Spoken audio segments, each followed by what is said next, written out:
Charles III et Camilla, cette petite confidence dévoilée par Tom Parker Bowles.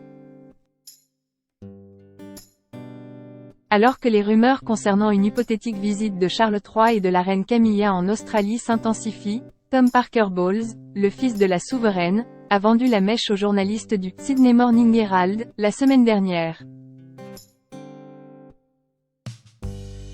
L'information vient de l'intérieur du clan royal.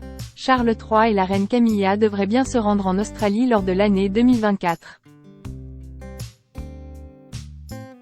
En s'adressant au Sydney Morning Herald la semaine dernière, Tom Parker Bowles, le fils de la souveraine, a confirmé les bruits de couloir qui laissaient entendre que le couple royal devrait bientôt se rendre dans l'hémisphère sud. Il viendra l'année prochaine, il me semble, a révélé le père de Lola Parker Bowles. Mais quand il fut interrogé plus en détail, le critique culinaire a assuré qu'il n'était pas au fait des détails de ce voyage. Pourtant, quelques indices laissent à penser que Charles III et la reine Camilla devraient se rendre en Australie à l'automne prochain.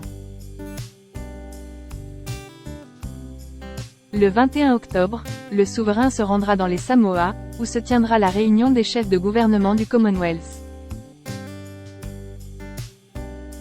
Situé au large des côtes australiennes, cet archipel, par sa position géographique, pourrait permettre au souverain de faire d'une pierre deux coups, et de limiter la pollution produite par ses déplacements aériens, qui est un sujet sensible pour Charles III.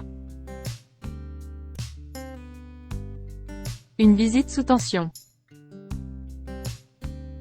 Si le palais de Buckingham tarde tant à officialiser la visite de Charles III et de la reine Camilla, c'est que les Australiens, au lendemain de la mort d'Élisabeth II, n'étaient plus tant favorables à la poursuite du système monarchique.